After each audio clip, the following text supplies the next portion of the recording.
ನನಗೇನು ಭಯ ಇದೆ ಅಂತ ಇಟ್ಕೊಂಡಿದ್ದಾರಾ ಕಾಂಗ್ರೆಸ್ನವರು? ನನಗೆ ಯಾವ ಥರ ಭಯ ಇಲ್ಲ. ನನಗೂ ಕೂಡ ನೂರಾರು ಜನರು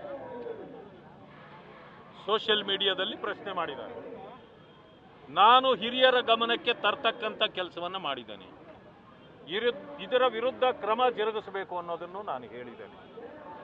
ನಮಗೇನು ಭಯ ಇಲ್ಲ.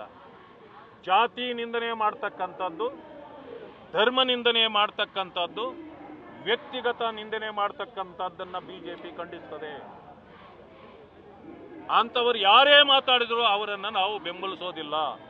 ಅದು ನಮ್ಮ ಪಕ್ಷದ ಸಿದ್ಧಾಂತ ಇದೆ. ನಾನು ಕೂಡ ಇವತ್ತು ಇದು ನಾನು ಅಧ್ಯಕ್ಷರಲ್ಲಿ ಮನವಿ ಮಾಡಿದ್ದೇನೆ. ಇದರ ಸಾಧಕ ಬಾಧಕಗಳು ನಮ್ಮ ಪಕ್ಷಕ್ಕೆ ಪೆಟ್ಟಾಗ್ತದೆ. ಇದರ ವಿರುದ್ಧ ಕ್ರಮ ಜರುಗಿಸಬೇಕು ಅಂತ ನಾನು ಅವರನ್ನೇ ಮನವಿ ಮಾಡಿದ್ದೇನೆ. ನಾನು ಕೇಂದ್ರ ನಾಯಕರುಗಳಿಗೂ ಕೂಡ ತಿಳಿಸಿದ್ದೇನೆ. ನಾನು ಈಗಲೂ ಹೇಳ್ತೇನೆ, ಅದು ಇನ್ವೆಸ್ಟಿಗೇಷನ್ ಆಗಬೇಕು. ಅದು ಏನಾದರೂ ವಿಡಿಯೋ ನಿಜ ಆಗಿದ್ರೆ ಅದರ ವಿರುದ್ಧವಾಗಿ ಕಠಿಣ ಕ್ರಮ ಜರುಗಿಸಬೇಕು.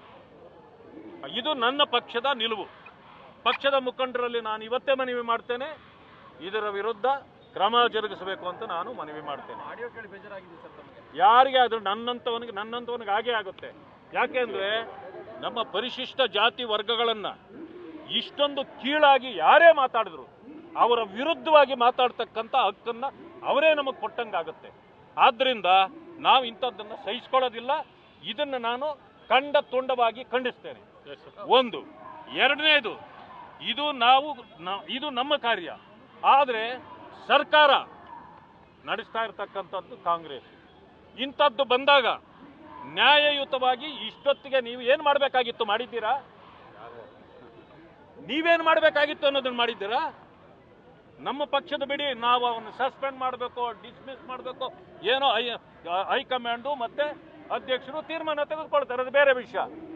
ಆದರೆ ಇದು ಅಟ್ರಾಸಿಟಿಯಲ್ಲಿ ಬರ್ತದೆ. ಆದ್ರಿಂದಾಗಿ ನೀವು ಕೈಗೊಂಡ ಕ್ರಮ ಏನು, ಸರ್ಕಾರವನ್ನು ಪ್ರಶ್ನೆ ಮಾಡ್ತೇನೆ, ನಿಮ್ಮ ಕ್ರಮ ಏನು ಅನ್ನೋದನ್ನ ಜನರಿಗೆ ತಿಳಿಸಿ.